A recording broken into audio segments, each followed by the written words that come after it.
Voilà donc l'arrêt de travail que j'ai reçu dans ma boîte mail avec les 3 exemplaires, c'est-à-dire un exemplaire pour le service médical de votre société, un exemplaire pour l'employeur et un exemplaire pour la sécurité sociale. C'est totalement surréaliste et surtout ça se fait au grand jour. C'est-à-dire que j'ai pas cherché pendant 2 plombes, j'ai juste tapé arrêt médical. Frédéric Pin, bonjour, vous êtes médecin et vice-président du collectif Santé en danger. C'est quand même surréaliste. Bonjour Jean-Marc, oui, c'est tout à fait surréaliste. C'est un problème qui ne date pas d'aujourd'hui, qui existe depuis déjà plusieurs années. Nous, les employeurs en sont les premières victimes, les médecins aussi, parce qu'il y a quand même beaucoup de médecins dont l'identité a été usurpée et pour que justement ces sites ou d'autres puissent réaliser ces arrêts de travail. En fait, c'est assez facile. L'arrêt là que vous avez obtenu. Excusez-moi, il n'y a pas de vérification ? La Sécu vérifie pas ? Ben en fait, l'arrêt que vous avez affiché à l'écran là tout à l'heure, il y a en tout point comparable aux arrêts que l'on sort. En plus, c'est les tout derniers formulaires là.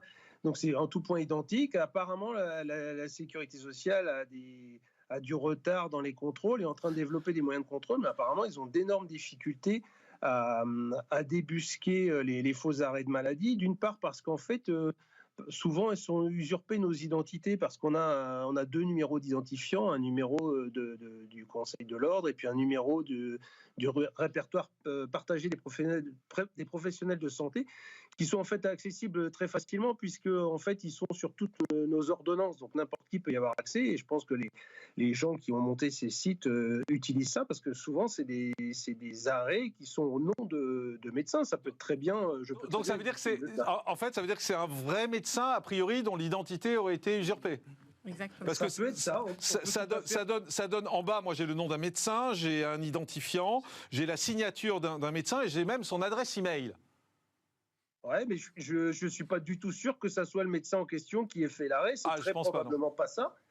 Donc en fait, c'est probablement son identité qui a été usurpée. Et comme les moyens de contrôle de la sécurité sociale sont assez limités, il y a les histoires qu'ils arrivent à faire fermer les sites internet par des décisions de justice, mais en fait qui réouvrent dès le lendemain sous un autre nom. Il y a aussi des sites internet qui sont basés à l'étranger. Apparemment, c'est extrêmement compliqué de les arrêter. Pour l'instant, nous on fait le seul moyen qu'on ait, actuellement, c'est qu'on fait la plupart de nos arrêts de travail, la très grande majorité par voie électronique, et apparaissent dessus ces arrêts un QR code. Ouais. Donc ça permet. Et là, il n'y a pas les QR codes sur l'arrêt que vous avez. Non, donc je pense qu'en fait.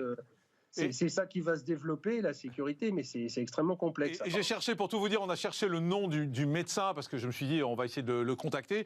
Je n'ai pas trouvé ce médecin, donc je ne sais pas s'il existe ou pas. En tout cas, c'est vrai qu'il y a un numéro d'identifiant qui a été mis en place. Mais ce que je ne comprends pas, c'est pourquoi l'État ne ferme pas ces sites. En fait, parce que c'est ça aussi la vraie question. C'est simple aujourd'hui de fermer un site. Simplement, il doit falloir une décision, que quelqu'un prenne cette initiative. Parce que moi, quand j'ai tapé arrêt de travail en ligne, j'ai plein de sites qui me sont apparus. Vous vous rendez compte là, il y a certains sites où on vous donne ces arrêts de travail, mais vous parlez au moins avec un médecin. Vous avez au moins une discussion, avec un médecin. Là même pas. Vous avez vu comment ça s'est fait. Je remplis, ça vous fait des flonflons dès que vous passez à la page suivante pour vous féliciter en disant bravo, vous avez gagné. Ça m'a prélevé mes 19 € et 3 minutes après, j'avais mon arrêt de travail pour 7 jours en plus. Hein. C'est pas 2-3 jours. C'est 7 jours d'arrêt de travail où je peux choisir mes dates.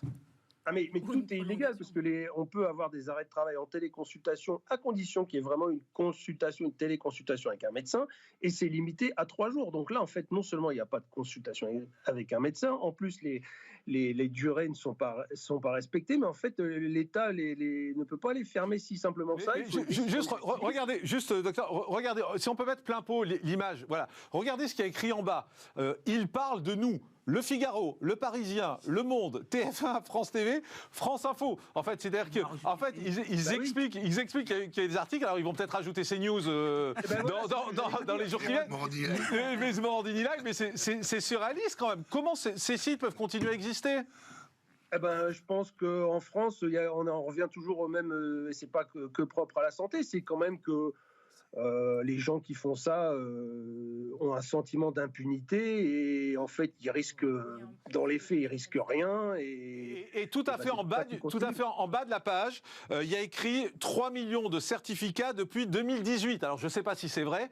Vous imaginez 3 millions de certificats depuis 2018. Mais si c'est vrai, c'est un scandale que ce site soit toujours en ligne. Eh ben, c'est possible, hein, la fraude, elle a été estimée, enfin le préjudice qui a pu être récupéré sur ces arrêts-là était à 5 millions d'euros en 2022, 8 millions d'euros en 2023, et apparemment les chiffres vont exploser. Non mais ils s'en vantent en plus, enfin c'est surréaliste. Merci Frédéric Parent.